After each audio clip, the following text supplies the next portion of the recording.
मेरा कन्हैया कभी चोरी नहीं कर सकता। फिर आप कहोगे तो जो माखन कन्हैया ने वो क्या था? माता बहनों सज्जनों, समाज में विकृति आ जाती है, समाज में विकार आ जाता है, तो उस विकृति को, विकार को दूर करना महापुरुषों का कार्य होता है। क्योंकि पहले समय में लोगों के घरों पर कमाई का साधन एकमात्र गौ हुआ करती थी। जिसके पास जितनी गाय थी वह उतना ही धनवान कहलाता था। गोकुल नगरी में बहुत सारा मक्खन, घी, दूध, दही आदि वस्तुएं एकत्रित होती थी, लेकिन धन कमाने के लिए वो ग्वाल वाल उस मक्खन को, उस दही को, दूध को अपने राजा के यहाँ जाकर के बेच दिया करते थे। अच्छा, फिर पूछ रहा हूं, गोकुल का राजा कौन था? उत्तर दे दो जी, उत्तर। गोकुल का राजा कौन था? कृष्ण? कंस? अच्छा, एक बात बताओ, इसको तो भूल जाओ, भरतपुर का मुख्यमंत्री कौन है? भजनलाल शर्मा। वो तो इसलिए बोल रहे यहाँ का रहने वाला है। अच्छा, जोधपुर का मुख्यमंत्री कौन है? भजनलाल शर्मा? नहीं, अरे जोधपुर का भी मुख्यमंत्री भजनलाल शर्मा ही है। ये क्यों भूल रहे कि जोधपुर राजस्थान में ही आता है? तो ऐसे ही गोकुल भी मथुरा में आता था। मथुरा का शासक कंस, तो गोकुल का भी शासक कंस हुआ। और गोकुल नगरी के ग्वाल बाल, गोप गोपियां अपने उस माल को, मक्खन को, घी को, दूध को, दही को उस कंस की नगरी में जाकर के बेचा करते थे। अच्छा, यथा राजा तथा प्रजा, जैसा राजा होगा उसका मंत्रिमंडल भी वैसा ही होगा। जब राजा दुष्ट है तो उसका मंत्रिमंडल भी दुष्ट ही होगा। और हमारे पैसे से, हमारे धन से, हमारे मक्खन से, हमारे दूध से यदि दुष्ट व्यक्ति बलवान होगा तो हम उससे लड़ सकते हैं? तो मेरे कन्हैया ने यही संदेश दिया, अरे गोकुलवासियों, आप अपने इस मक्खन को, दूध को, दही को वहां मथुरा नगरी में जाकर के बेचोगे तो आपके ये पुत्र पुत्रियां कमजोर हो जाएंगे। आपको आवश्यकता है अपने पुत्र पुत्रियों को मजबूत करने की, और जिस दिन आपके पुत्र पुत्रियां मजबूत हो जाएंगे उस दिन कंस जैसा दुष्ट व्यक्ति सामने टिक नहीं पाएगा। माता बहनों सज्जनों, मेरे कन्हैया ने तो गोकुल वासियों को, अपने बच्चों को मक्खन खिलाने के लिए, घी खिलाने के लिए, दूध दही खिलाने के लिए आदेश दिया था। और जब सीधी उंगली से घी नहीं निकलता तो टेढ़ी उंगली करनी पड़ती है। उसी प्रकार जब राजी राजी नहीं माने तो गैर राजी, इस बात का एहसास लाने के लिए भगवान श्री कृष्ण ने उन लोगों को संदेश दिया।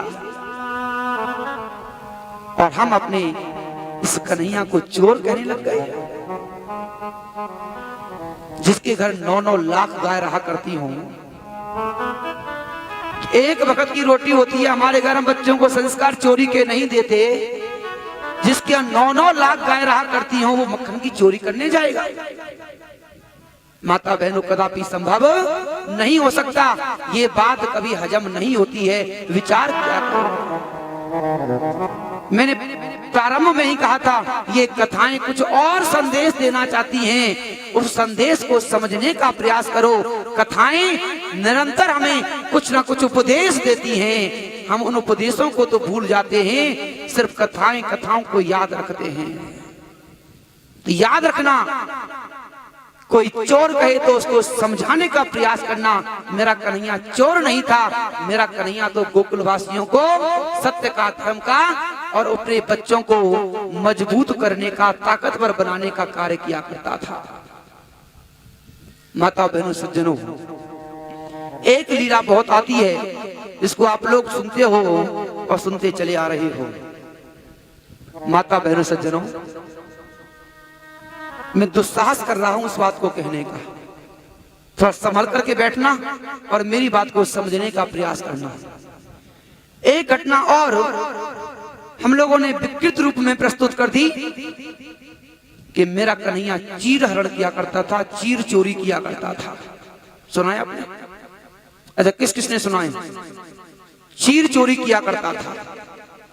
अच्छा, आप लोगों में से कौन ये चाहता है कि हमारा बच्चा भी स्त्रियों के चीरों की चोरी किया करे, स्त्रियों के दुपट्टे हटाया करे?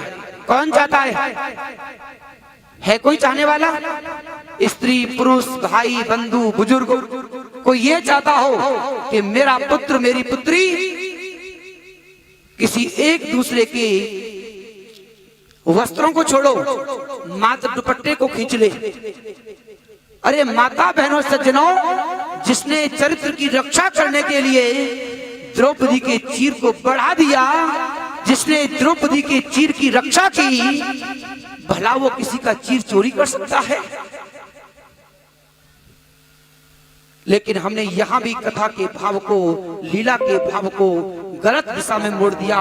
मेरा कन्हैया दुनिया के लोगों को यह संदेश देना चाहता है, ए दुनिया के लोगों, दुनिया में जीना है तो सम्मान से जिया करो। ये बेइज्जती करा करके, अपमान करा करके तुम्हें जीवन जीने का कोई अधिकार नहीं है। आज हम अपने कन्हैया पर ना जाने कैसी कैसी बातों को लपेट देते हैं। अपनी इज्जत को, अपनी आबरू को, अपने मान सम्मान को बचा करके रखना चाहिए। यही संदेश मेरे कन्हैया ने उस समय गोकुल की उन गोपियों को दिया था। गोपियों, तुम जो कुकृत्य करती हो ये ठीक नहीं है, इस कुकृत्य को नष्ट करो। ये कुप्रथा है, ये गलत है, और गलत को दूर वही व्यक्ति कर सकता है जिसके अंदर आत्मबल हो, जो कुछ कर गुजरने की क्षमता रखता हो। आगे से कोई आपसे कहे कि भगवान श्री कृष्ण चीर हरण किया करते थे, माता बहनों लपक करके उसकी गर्दन पर पहुंच जाना और कहना तेरी हिम्मत कैसे हुई मेरे कन्हैया पर ये आरोप लगाने की? मेरा कन्हैया तो देवियों की रक्षा करता है, मेरा कन्हैया तो देवियों की रक्षा करता है। मेरा कन्हैया तो किसी अबला का कहीं अपमान किया जा रहा हो तो उसको सम्मान दिलाने का कार्य करता है। माता बहनों सज्जनों, बहुत समझने की आवश्यकता है। जिस कन्हैया को हम भगवान मानते हैं, जिसको आराध्य देव मान करके घर घर में जिस कन्हैया को हमने बिठा रखा है, उस कन्हैया के द्वारा किए गए शुभ कार्यों को समझने की आवश्यकता है। आज हमारे घर में हमारी बेटी की तनिक सी इज्जत में थोड़ी सी भी आंच आ जाए, हम तिलमिला उठते हैं, हम उस व्यक्ति को मारने के लिए तत्पर हो जाते हैं। अगर मेरा कन्हैया ऐसा कुकृत्य करता होगा तो क्या गोकुलवासी के लिए तिलमिलाते नहीं होंगे? लेकिन नहीं, वहां मेरा कन्हैया यही संदेश देना चाहता है कि देवियों, आप घर का मान सम्मान होती हो, आप घर की देवी हो, लक्ष्मी हो। माता बहनों सज्जनों, इसी प्रसंग को खींच करके लाऊंगा और आप मेरी बात को समझने का प्रयास करना। किन्हीं जगह पर कुछ लोगों के मुंह से कुछ बातें सुनने को मिलती हैं। थोड़ा मोड़ रहा हूं, मुड़ने का प्रयास करना। जब कुछ हमारी माता बहनें विदेशी संस्कृति में आकर के बहल जाती हैं, बहक जाती हैं और अपनी वेशभूषा पर थोड़ा सा नियंत्रण खो देती हैं, तब बयान आता है